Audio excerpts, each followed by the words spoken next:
Hey, this is me building a $3 million per year business in public. The way these videos always go is I start with some YouTube comment Q&A just to give me and you guys some value. It's also a quick growth hack for me because every comment I get bumps me up a little bit higher in the feed. It's also just good because I get to know the sorts of questions that people in my audience struggle with.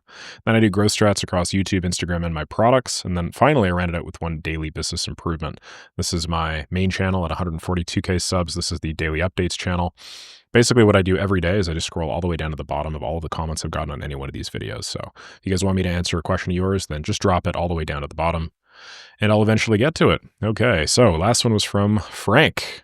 He says, loving the videos. Wondering if you give a more detailed guide on how onboarding should look, how payments for ChatGPT API different services are split, and how account access should be managed. Yeah, for sure, Frank. No problem at all. Love the profile pic, man. Very Maker School inspired.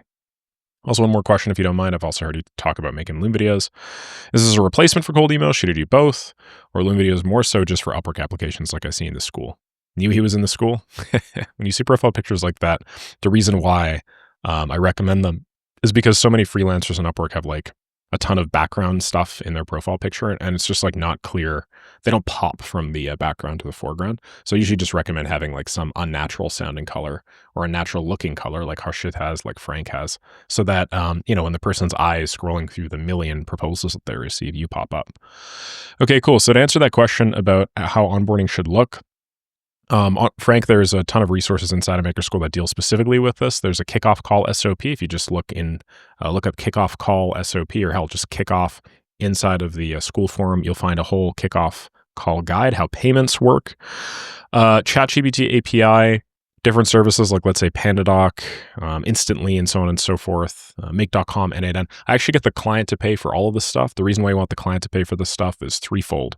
The first is that it allows you to use affiliate links, which is pretty awesome. So you can actually immediately bump up margins by 3 to 5%, assuming that you get everybody to use affiliate links to all the platforms that you want them to use. So that's pretty awesome. I mean, where else are you going to find 3 to 5% extra money? It's like 1/20th of all the profit that you're ever going to make, right? In addition to that, it makes handoffs really easy. Hypothetically, should you and the client stop working together at some point in the future, right? Maybe, I don't know, you guys just come to the logical end of the course of your relationship, or maybe you guys have some issue or they bring on somebody else or whatnot. You don't actually have to go through the rigmarole of transferring everything from your account over to their account, documenting it all. It's just pushing a boulder uphill. I've done it quite a few times. So I just prefer to host everything on the client account and just give them all of the systems. That way, when handoff time comes, if it does unfortunately come, then it's as simple as like, awesome, you have everything set up on the same credentials that you guys had before. You guys have all the documentation from all the projects and the systems I've delivered. You are good to go. Have a lovely rest of your life. And then third, I find that it removes liability in your end. A very common trap I see a lot of beginners fall prey to is they take on a bunch of liability for tools and payments and stuff like that for their customers, and then they don't deliver a return on investment for their customers. The customer either stops paying them, or if they're doing some sort of revenue share, which is unfortunately pretty common for a beginner, the beginner just ends up like out a bunch of money. So just remove that possibility entirely by having the customer, the client pay for all these things. I want you to think about it and consider this. If you are delivering any sort of reasonable return on investment for your customer, it's probably to the tune of a few $1,000s a month. Usually very easy to do if you're working with digital niches that are high ticket and that aren't super regulation intensive. Those are like my 3 qualifiers for a good niche. Odds are you can drive several $1,000s a month worth of value. Now, if you're driving several $1,000s worth a month worth of value, then is a $100 a month software subscription really all that much for them to pay? No, we're talking like an additional 2 to 3% on their end. That sort of thing is marginal. So in addition to all those benefits there, if you're in a situation where you find the client not wanting to pay those fees, usually this is a symptom of a root cause, which is just that you have not built up value in the client's minds. So you can avoid that entirely. Okay, Vibecoder says you can add a form into the intro post in Maker School asking people to fill it out with where they came from. Hell yeah, brother. Thank you very much for that. Harshit gives me some hearts as per usual. Abundance of Travis says, would love to join, but I'm in Australia, so it's about $300 for me. Hopefully I can get good enough content from your free stuff to get a few clients and then get in there. Australia has higher wages in the US. I say $300 the same. No, it's still making a lot of money even in this state. Yeah, for sure. I would say this is now objectively getting into pretty chunky money territory, but that's simply because the value that we provide in the program, I I mean, I would consider it to be significantly more than the money that you pay. That's kind of how it works, right? Like I offer you a certain amount of value and then I charge you a portion of the value that I provide. From a B2B perspective, if you get a, client number one in your first month of joining and it's for any reasonable sum, you've like 5 to 10x your investment, which I think is pretty reasonable. So David Didio says, my comments seem to have gotten marked as spam or something. I'm going to add it again. How can I pick the niche to sell a cold email system to? Probably B2B, since it seems like B2C isn't an option with email systems. Correct me if I'm wrong. I've seen you show a Google Sheet with niches multiple times, but haven't ever found the link or the explanation. Would love some info. I have brought up this Google Sheet a couple of times, but I am realizing that this is like a Maker School exclusive sort of thing, and I probably should not just be posting it all over here. I need to provide some sort of value for you guys to get onto my program after all.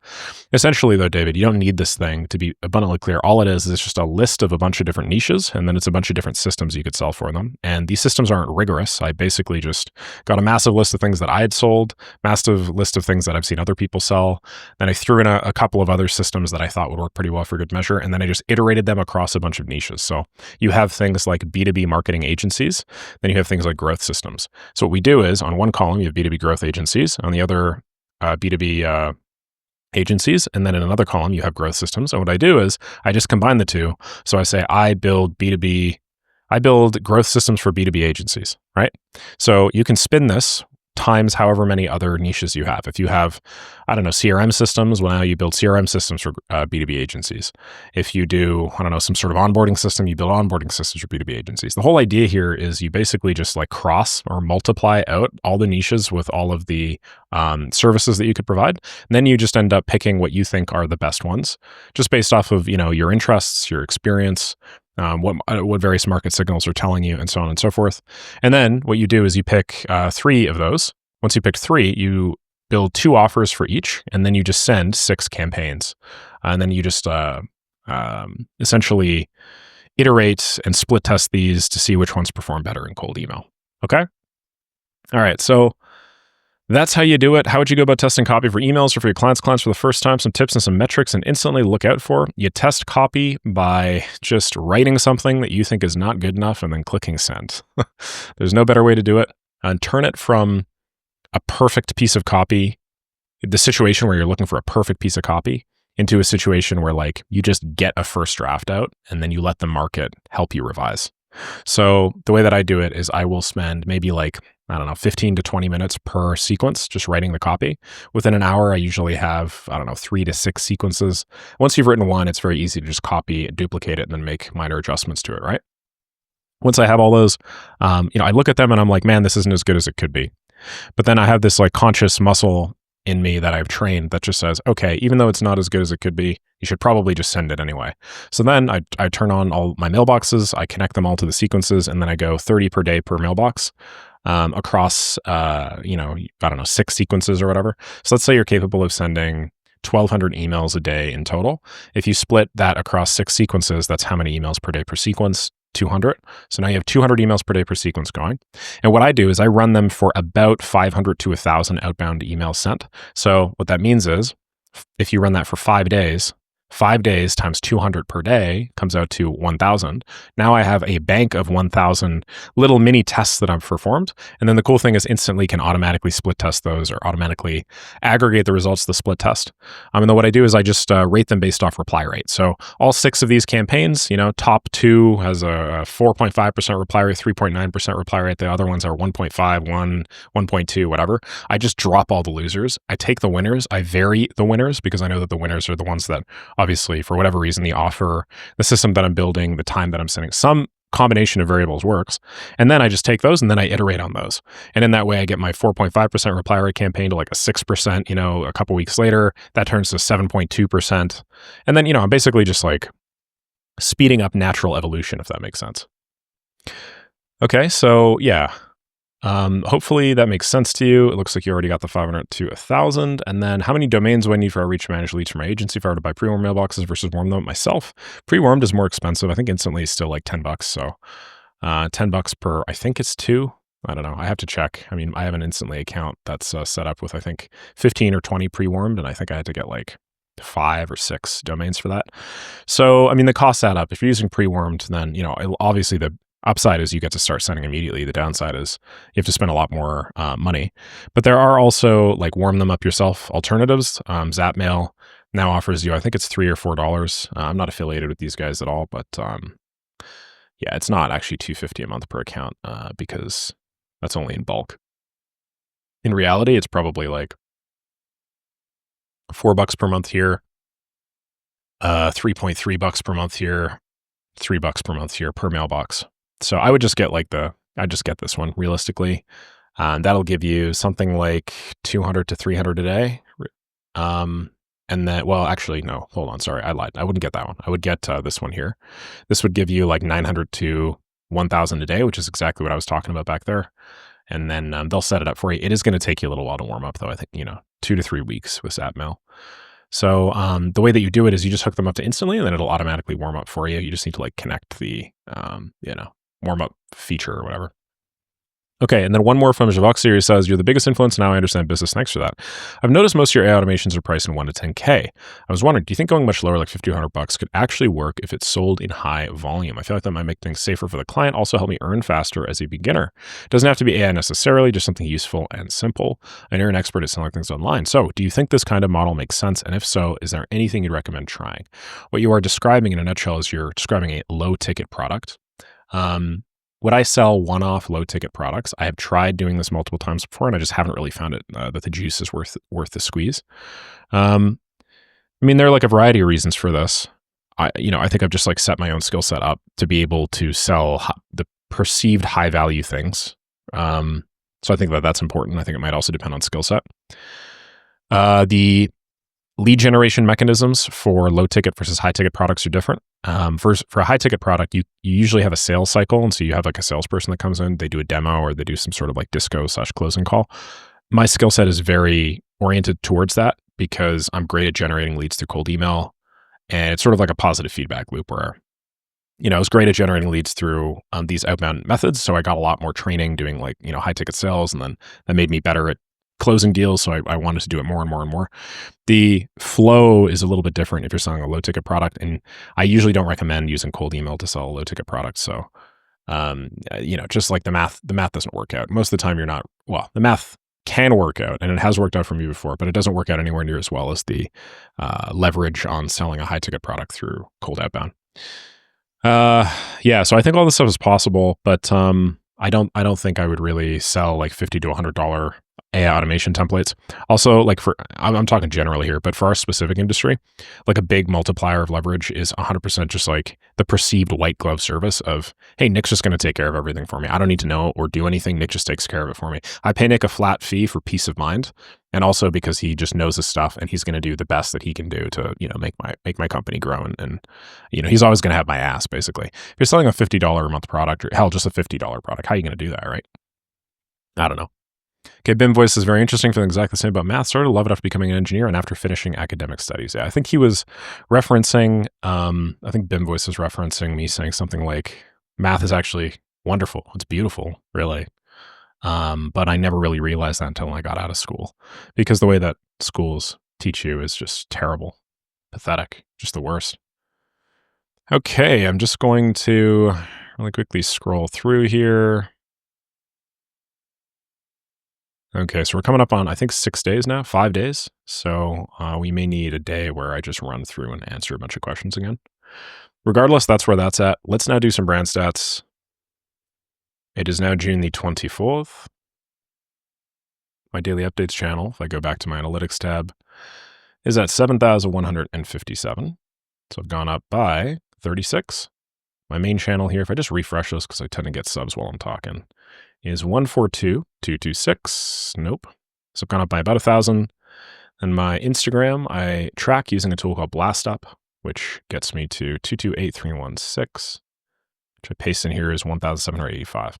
Big growth yesterday on Instagram. Huge growth yesterday. June 24th to June 23rd to 24th is up. So what are we seeing here? Oh, well, maybe they're not actually up, eh? I feel like I'd be able to like assess this visually super quickly.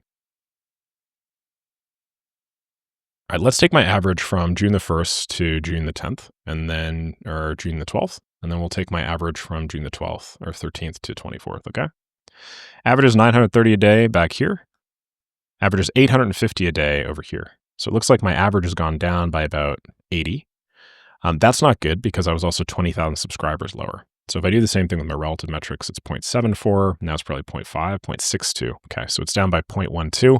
We're now undershooting my initial projections, which if you guys saw me talk about, I think it was like 3 weeks ago, I said if I could maintain a 0.8% growth rate indefinitely, then by the end of the year, I'd have something like 600,000 subs or something. The math on that, by the way, if anybody's interested, we were talking about math a moment ago, is you take like what is 1%? You can express that as 0.01, right? So if you want to like do a 0.8% growth rate, it's actually 0.008, okay? And then if you want to figure out how much you grow by compounding over time, what you do is you put a 1 in front of it. So I basically grow by 100.08% or 100.8% a day, right? And then what you do is you just compound that. So if I wanted to see how many I'd get at the end of 10 days, I just raise to the 10. So I would be 1.08. And then if I multiply this by my current sub count, which is 142,226, then it's 154,000. How cool is that? If I wanted to see where I'd be based off of this growth rate after 20 days, then I'd just put it at 20 here. 30 days, then 30. So, I mean, if you see, if I was at that 0.8% growth rate, after 42.5 days, so in like a month and in a couple weeks, I'd actually be at 200,000 subs. But because my growth rate is now significantly lower than that, 6.2, assuming I maintain this, it would take me 55 days or so. So that's sort of the math that I'm doing when I throw all this silly shit at you guys. So yeah, that's pretty cool. All right, so what else we got over here? Doing a daily business improvement now. Now, I've thrown a bunch of different daily business improvements at you guys. I've just gone through my sheet and actually added a bunch more. I figure it's actually probably more helpful if instead of me just talking about like how my business is going, which is obviously valuable to some degree, I actually show you guys me doing a thing for my business, and then I just talk about it while doing the thing. So it's just a list of like very simple things that I need to do for my business that I'm comfortable sharing with you guys. So one is I've been asked to automatically timestamp all my daily update videos with AI. So these are daily update videos, as we know.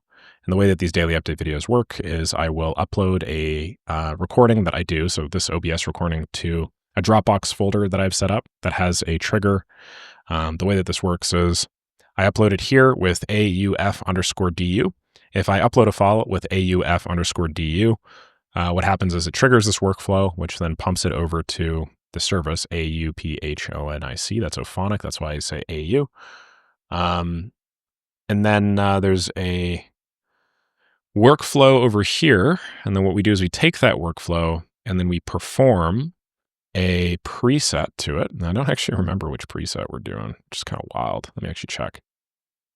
I think it's this preset. Maybe mistaken. Yeah, it's this preset right over here.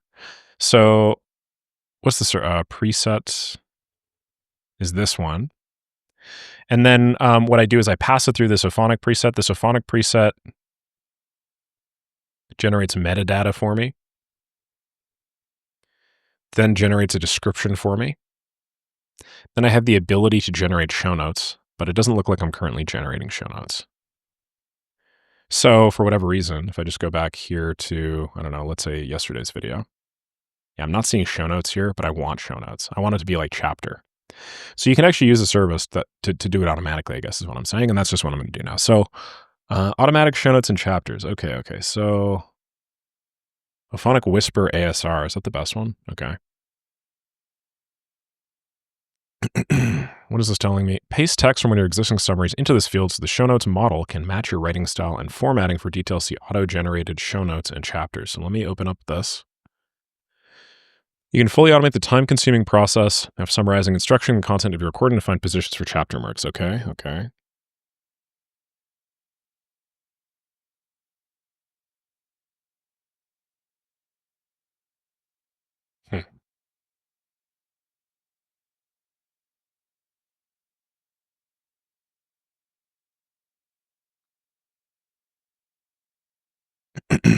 Okay, so what I think I need to do is I'm clearly generating show notes, but I think what I need to do is I actually need to generate this whole thing.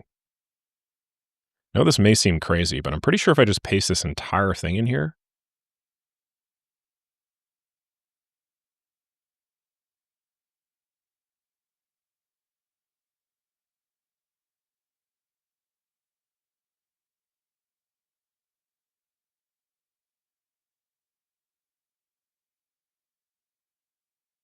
this is where you update the show notes. Do not edit any other sections. I think if I do this, I think it'll work. And I think it's actually going to like provide me an AI generated summary, excuse me, that I feed into this summary description. I'm not sure because this is now generating me chapter marks, right? So I may be wrong, and if I'm wrong, I'm wrong. But why don't we try this out? So let's copy this.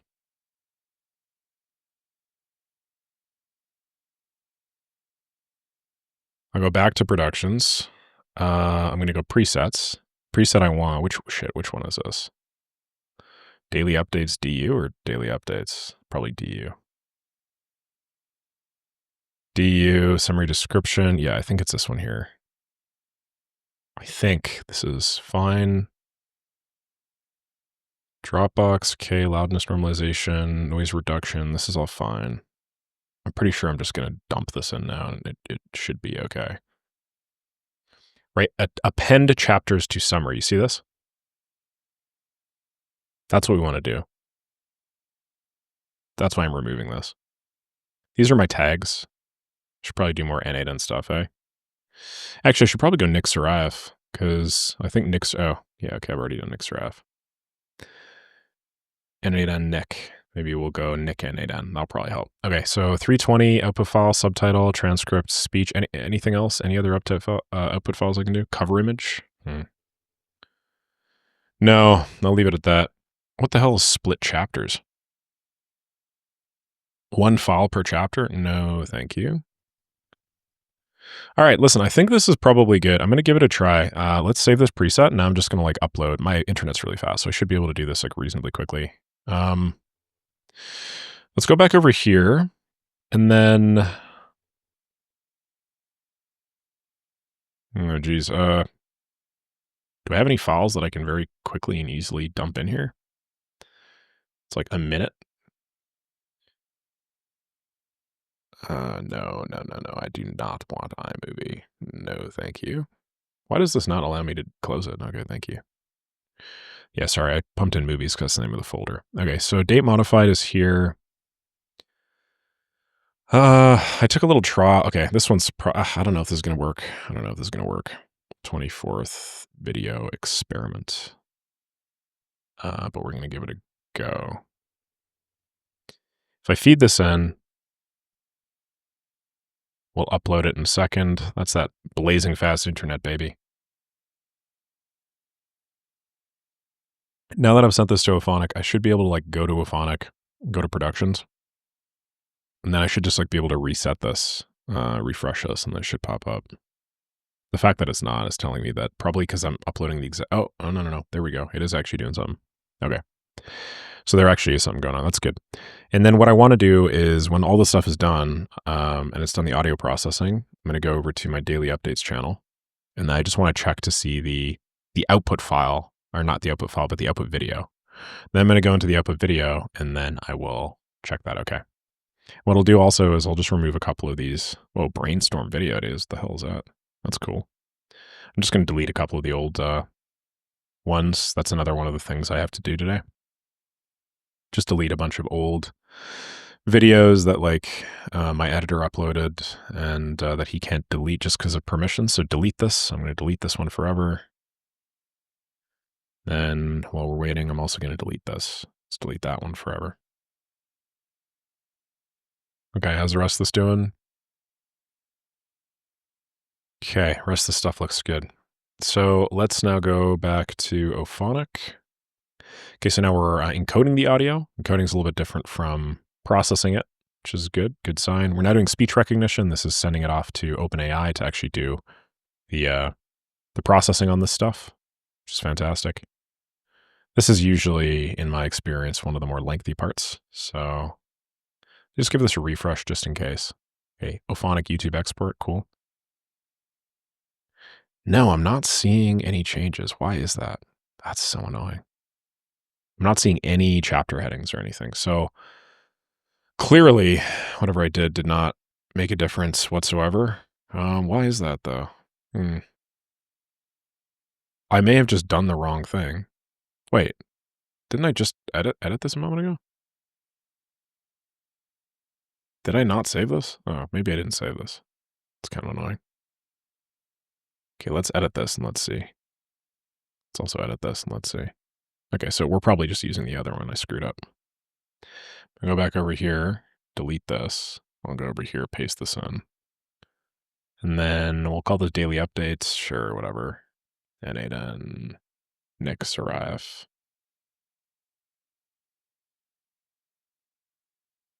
Okay, and then I'll just save that.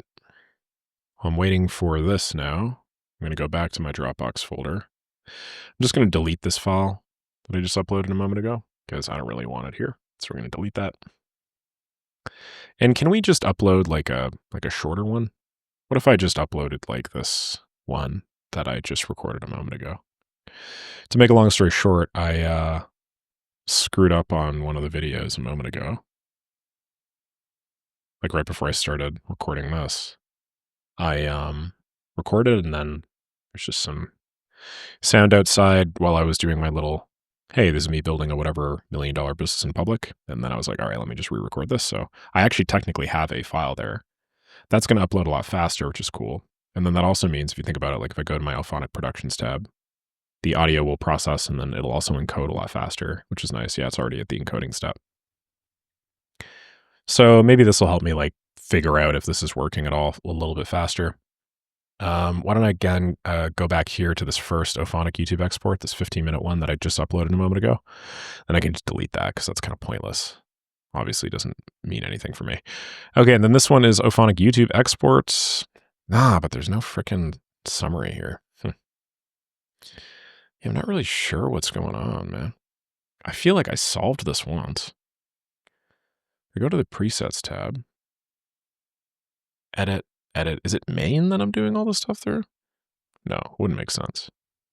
Yeah, so look at what hold on.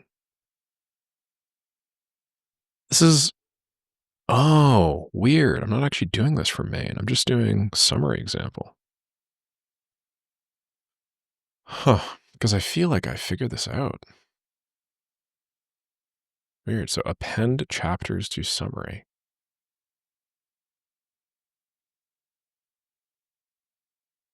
Metadata tags from input files will be imported automatically. Okay. Extended summary description of your content. Chapter marks with time codes and URLs to your summary. Is that what I'm doing?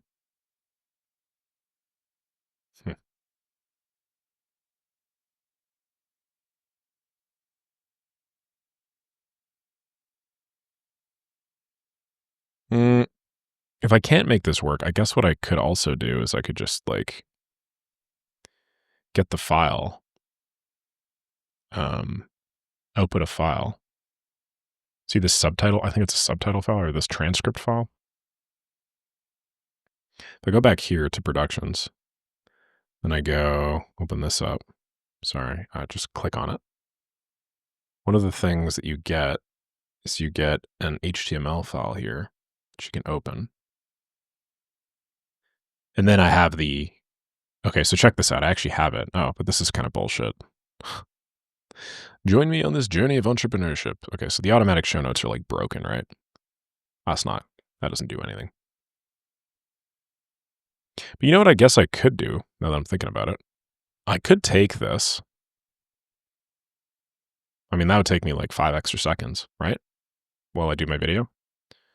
So what do I do? Like I upload it to YouTube. Like what's my, the thing is, there's probably a way I can do this automatically. I just don't want to spend forever doing it. So what does this mean? What I could do is I could publish a video, and then as part of my stack, what do? I create packaging. So I create a title, and then I create a thumbnail.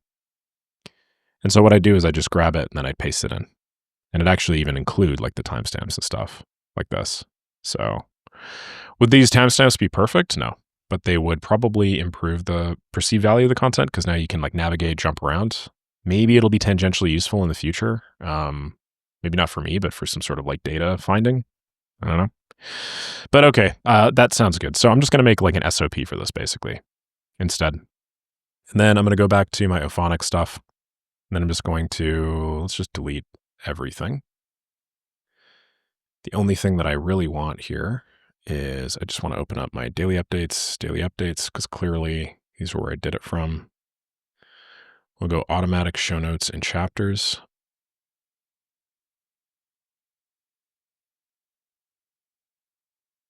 A description here. The description will now automatically add again, which is nice.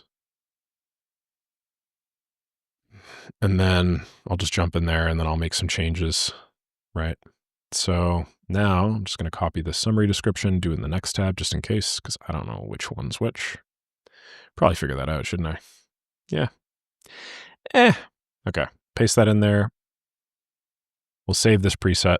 Go back over here. I'll save this preset. Both of these presets are now saved, so I'm good. And then I'm just going to add that to my stack.